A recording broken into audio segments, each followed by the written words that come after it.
right, you've got 5 minutes, and then I'm going to do 2 questions from the panel for your one today, okay, so that we can bring the time back. So over to you for your 5 minutes. Okay. Thank you very much. I'm just going to set my stopwatch. Okay, my name is Hayden. I am a co-founder of a company called VirtTuri, which we developed. It's been in development for the last 6-7 years. We achieved the technology through 2 knowledge transfer partnerships from Innovate UK, one from Essex, one from Cardiff, and we're actually a little bit further down our journey. So what we're looking for today, or what I'm looking for today, is not necessarily, we've gone past the funding route, we are going for a Series A early next year, but actually I'm more interested in the feedback as to the technology and where there might be some further ideas for additional value. But also I'm looking for case studies and validation. We're focused on medtech. Okay, it's a clinical informatics avatar, so we're very much focused on the medical side of things. We don't want to compete with the likes of Synthesia, who are sort of much broader than that. But we've developed quite a lot of modules that are specific to the medical industry. So what's the problem that we're trying to solve? Most importantly, we're trying to reduce inequality, and we didn't necessarily start out with that problem, but trying to solve that problem. But what we found is, with the technology and the interest that we're getting in it, certainly from the NHS perspective, and a lot of large pharma, or everyone, in fact, is the fact that we need to address inequality and reflect multi-ethnicities, speak multiple languages, and be fair to everyone. So that's a big problem that we're probably the biggest problem we're solving. Net zero, another key aspect here. Improving patient adherence by our vision of our focus is really visualizing comms, essentially. So rather than giving someone a leaflet about how to manage their asthma, we want to tell them, we want to explain, we want to have a human head explain to them what asthma is and how to manage it. And that ultimately brings down the cost, and we can deliver that at scale, which we're doing right now. So I'm going to give you a quick demo. I won't play the whole thing. But that you'll see the switch of language as we go. It won't be perfect lip sync because we've got a slight latency with Zoom, but here we go. If you have asthma, your lung airways may narrow because they शुरू हो जाते पारे कारण शेगुली फेफड़ों के वायुमार्ग संकीर्ण हो सकते हैं. Drogi oddechowe płuc mogą się zwężać z powodu stanu. فتضيق المسالك الهوائية في الرئة. Okay, you get the idea. Let's try and move that on. There we go. Quick case study for you. This was from Mid York's Hospital Trust, who picked us up and took a chance on us in the earlier days, earlier this year. Essentially, their biggest challenge was that they have such a mixed ethnic diversity in the population that it was costing them so much money. The trust so much money to educate these individuals in their populations. They used to have to go to the mosques and with translators and explain what an inhaler was and what have you. But we did this in 7 different videos, 10 different languages, and they were posted out to each of the patients, and the response has been outstanding. Still being validated. These things take time, but it was really, really exciting. The results were really exciting. Saving a lot of money.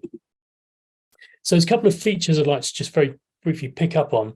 We can, VirtTuri can speak 120 languages or plus languages. They can represent any ethnicity. So essentially, if you said you want a Chinese male, we can find that Chinese male, we record them, we video them, we turn them into an avatar, and then we can have them speaking multiple languages. So we can reflect different ethnicities and face, ages, and what have you.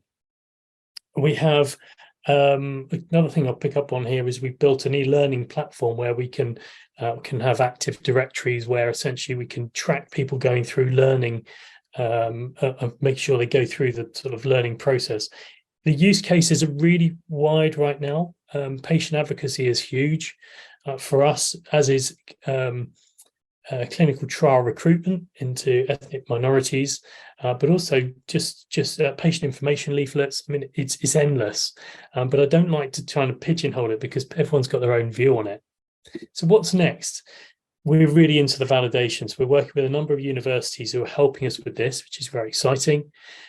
where we are going and where we're going to achieve, once we've achieved our Series A, we're going to build a knowledge graph with an on-the-fly avatar. So essentially, it's conversational AI, but you can upload an ebook to the back end of the system, and then you could ask the avatar any question you like about the ebook, and it'll give you an 85 to 90% accurate answer on that. So it really speeds up delivery. Could change education in a massive way. Then we want to build synthetic humans, and as I say, we're going for a Series A in 2024. But thank you so much for the opportunity. I think I'm 20 seconds over. Not bad, mate. Not bad. All right, I'm going to go to Ori, and then I'm going to go to Helga.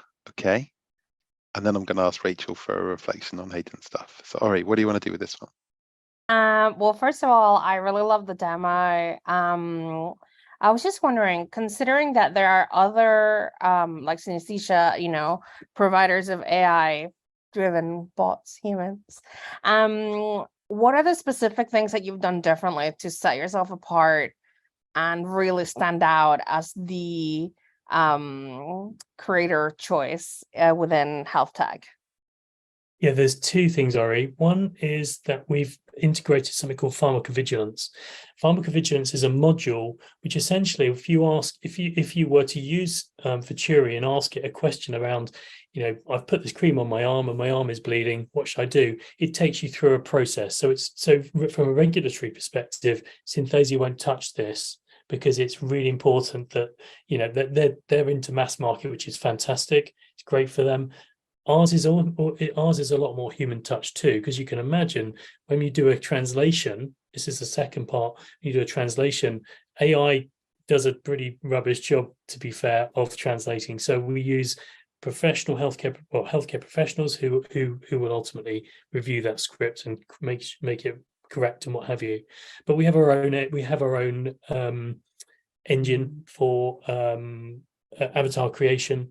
It's different to Synthesia. It's not too different, but like I say, where we're going is very different, and that is going to be the on-the-fly component and the synthetic humans.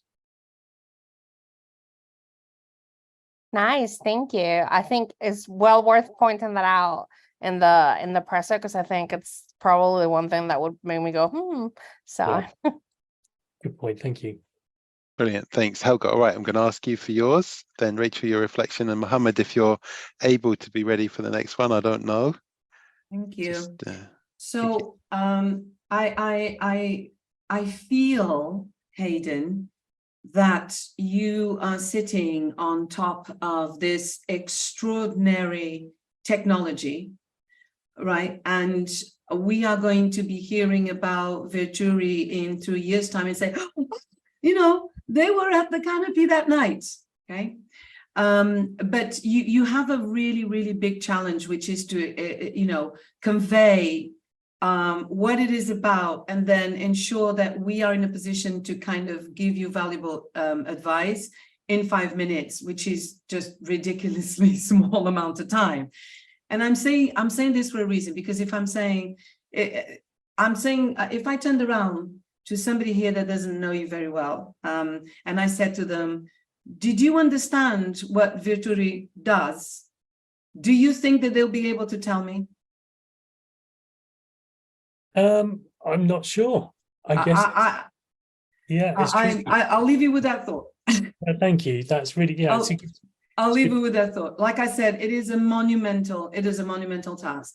But this just shows how important, salespeople are not just there to kind of fill in space. The founder is typically the biggest salesperson within the company. And for that reason, the founder or anybody within the company, which is customer facing, need to be able to, whether it's in 60 seconds or 5 minutes or 5 hours, be really able to convey the problem that they're fixing, and at least to whom. I heard you talk about a problem. I'm not really sure what it was. You talked a lot about inequality, and it was very kind of ambiguous, but I didn't learn who it was for. And so I really would like to be able to offer some advice, but I feel like I would really have so many more questions that I would need clarified in order for me to actually be of value to you, right? And so if you have, because I now feel like I've wasted kind of a little bit, I hope I didn't waste this time. But if you want to, if you want some sort of feedback on something very specific related to go-to-market or expansion of the business, it kind of feels like you're very much on track. It feels like you're sitting on something very powerful and that you're having the right conversations. And so I'm kind of wondering what your interest in terms of business expansion, business development and sales would be. But as a feedback, I'm just being completely honest. I would love to challenge everybody here to explain to me what you do and who you do it for and how you're different. And I wonder if they'll be able to tell me. My guess would be not very well. Okay, thanks for that, Helga. I'm not taking that challenge right now, but Mohammed makes me feel like I'm about to be in a car karaoke kind of movie. So Mohammed, if you're going to be next, can you give me the thumbs up? Okay. Yeah, you're going to be able to do this? But can I be the one after that? You want to be the last? Yeah, absolutely, absolutely. But you're giving me like this travel sickness vibe going on at the moment. It's kind of crazy, all right? But thanks for that. So, okay, Rachel, while Vix and Sarah get ready to do their bit, can you just give your quick reflection on what Hayden's doing and what you would do with it if it was you? Oh, thanks. Yeah, I think I've sort of experienced this problem before working in healthcare, where it's really difficult to get some information across to patients who don't necessarily speak English as a first language, and it's a real challenge. And I think the sort of public health messages that you can share with the education side of it is really good. And yeah, I think some stats come out of this year about women. It's about 30% of women that had live births this year in the UK didn't speak English as their first language or weren't born in the UK. So it's the implications are really widespread, and you go into different areas. It's really exciting. Nice reflection. Thanks, Rachel.